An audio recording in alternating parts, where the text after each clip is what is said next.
Okay, tell me this. Yeah, explain to me, how is John Terry ahead of Rio Ferdinand?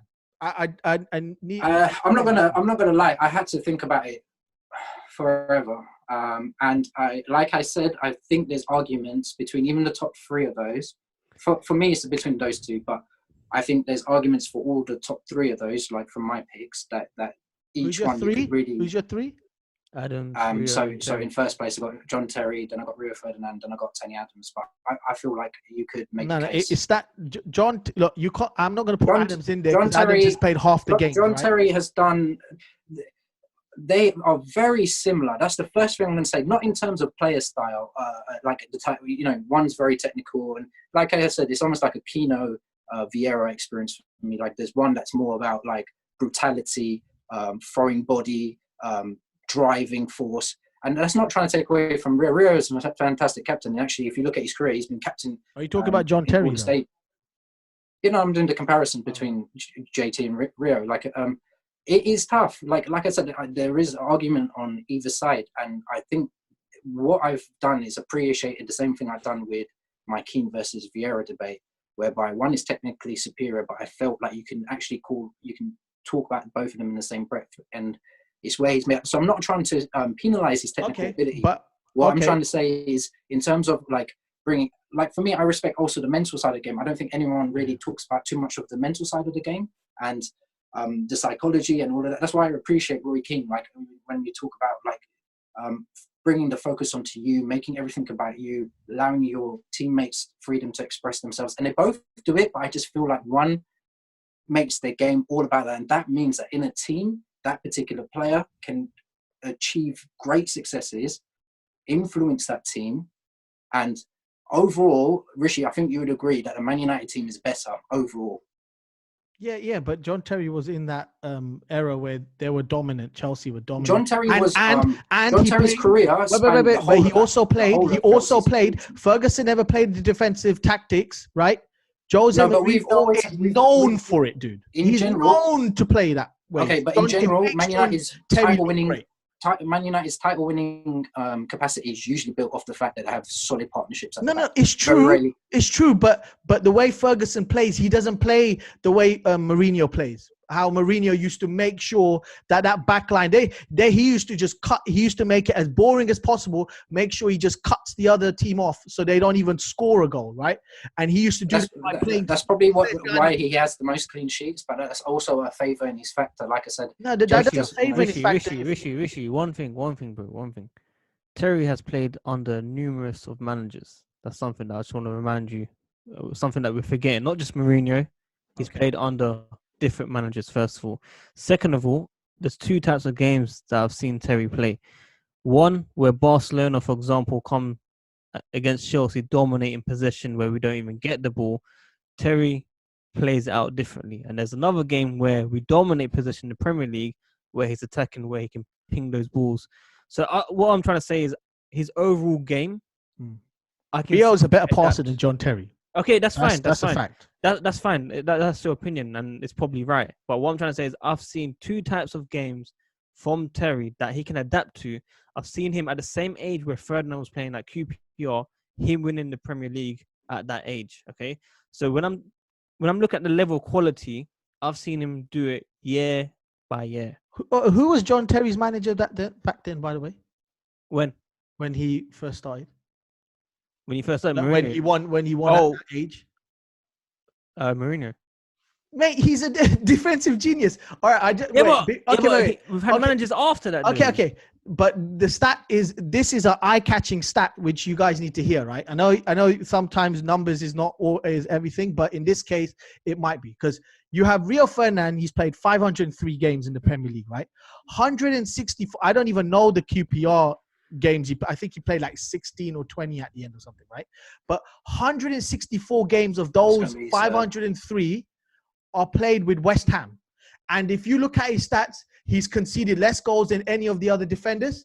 He's won 6 titles in those games that he's played. So he's won more titles than John Terry. John Terry played for the whole of his career in Chelsea. It's the same with the Liverpool argument. Dominated in that era. The same with the Liverpool argument. But he is. So I'm trying to keep that consistent. Ronaldo, Rooney. No, but dude, if you go and check if you're looking at a eye-catching season moment, then I give you that. John Terry, at one point, Chelsea conceded one of the least. I think they come third in the overall list of conceding the least amount of goals in the Premier League, or something that I can't be able to top. No, number one. The year something after like that. So I'll give you that. On an eye-catching moment, that was amazing. But you had Mourinho as your manager, right?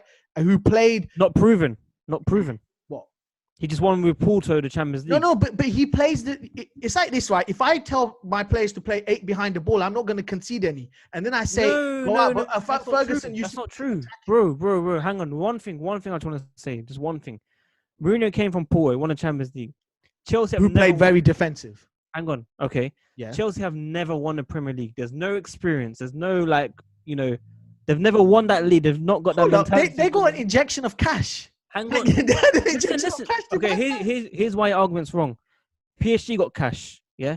Who else got cash? Man City got cash. No, but that's Mourinho's credit, right? That's Mourinho's credit. Yeah, dude, I agree with you. Yeah, but hang on. How can we only concede 14 goals a year after Invincibles with only 1 loss?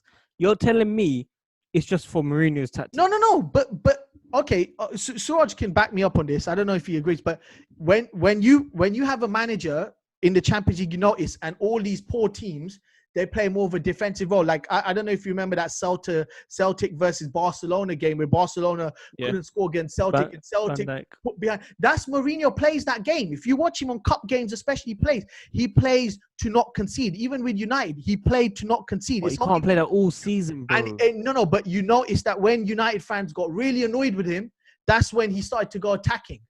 Because he was playing the defensive. When you play that role, when you go to be defensive, then you're going to concede less goals. I kind of a little bit disagree. I disagree with the argument that Mourinho is just purely defensive. I think he just starts with that philosophy.